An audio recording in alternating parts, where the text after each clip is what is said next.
And Jonah Minkoff-Zern is on the line with us. He is the Senior Coordinator for Public Citizens Democracy is for People campaign, the maestro behind these nationwide events.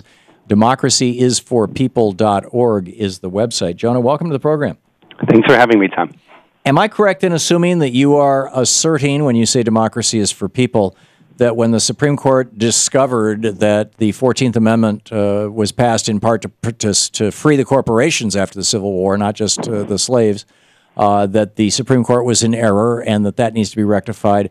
And I'm curious if you're also going after the doctrine that the Supreme Court discovered in the First Amendment that money is protected by the First Amendment, and I've never, frankly, seen that in the First Amendment.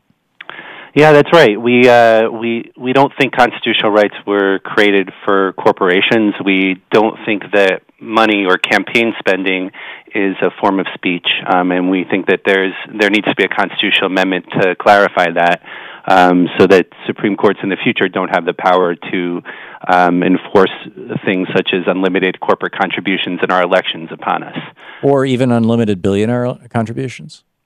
Yeah, we think billionaires are a problem too, and I mean it's pretty astounding, the idea that a democracy exists in a nation where someone can give hundreds of millions of dollars to quote unquote independent expenditures, and then in this case, in the case coming up in McCutcheon, where that individual won't have the inconvenience of having to go outside direct bribes, contributions to candidates, where they'll be able to give potentially up to $6 million directly to candidates and committees themselves.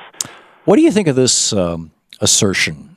When Ronald Reagan in 1982 stopped, for all practical purposes, enforcing the Sherman Antitrust Act, Jimmy Carter was the last president to really do that. It was a process that was begun under Richard Nixon, breaking up AT&T into 6 companies, plus Bell Labs.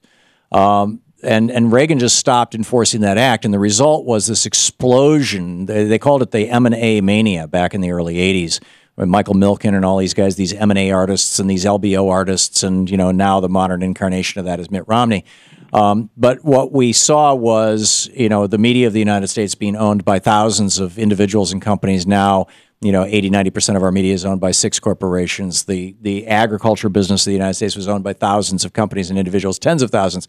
Now it's 5 companies, and just sector after sector after sector. What we saw was our economy became an oligonomy, basically an oligarchic economy, and that now on top of that, Buckley versus Vallejo. 2 years later, First National Bank versus Bellotti. Buckley saying that money is protected by the First Amendment. First National Bank saying that corporations are protected by the 14th Amendment. And then, tying the nice little ribbon on that bow, Citizens United pulling them together in 2010. That now this oligonomy, this oligarchic economy has become an oligopoly, an oligarchic political structure. That's my assertion. I'm wondering if you agree, disagree, and if you do agree, if you have solutions for it. Sure. Well, I think it's incredible, the consolidation of power that's taking place right now. I mean, we protested as a nation against the 1% with the Occupy movement, and the ongoing Occupy movement. We protest against the 1%, but it really is about a much smaller group of individuals, a 0.001%, that are having an increasing amount of power over our political process and over the nation in general. And in part, this is because of Citizens United, and it may become even worse because of the McCutcheon ruling that's coming up. And it really is profound how the Supreme Court, while on one hand is rolling back rights for individuals by taking away protections aimed at protecting people of color from voter suppression laws, which are rampant in the country, and on the other hand are so concerned with someone, with Sean McCutcheon, coal baron, who wants to buy a politician, basically. What's that? To be able to he wants to buy a politician. I mean, this McCutcheon case is Citizens United for billionaires. Citizens United was for corporations.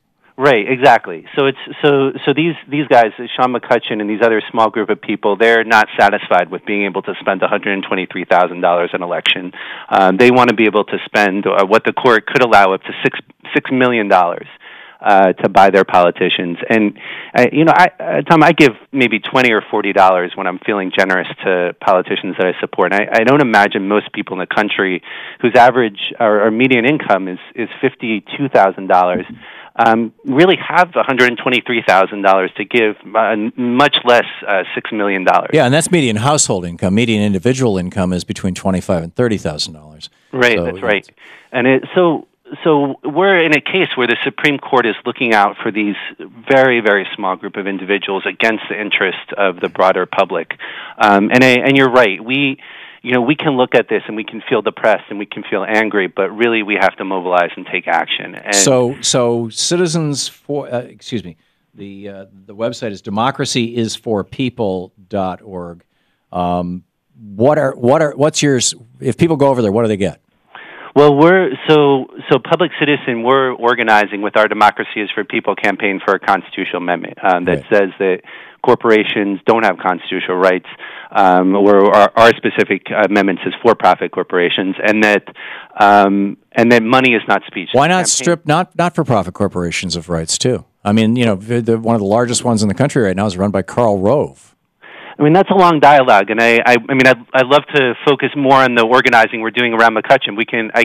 Briefly, we feel that nonprofits are different types of entities, that they're created specifically for the idea of speech. So we don't think that nonprofits should be able to contribute unlimited amounts to elections, but we do think that a nonprofit like Public Citizen or any other entity shouldn't be able to have its ability to speak. I respectfully disagree. Because the nonprofits, and unions for that matter, they're made up of their members, so they could speak to their members, and their members could speak. Whereas if the president of AT&T says to all his employees, "You have to do so and so," they're going to ignore it.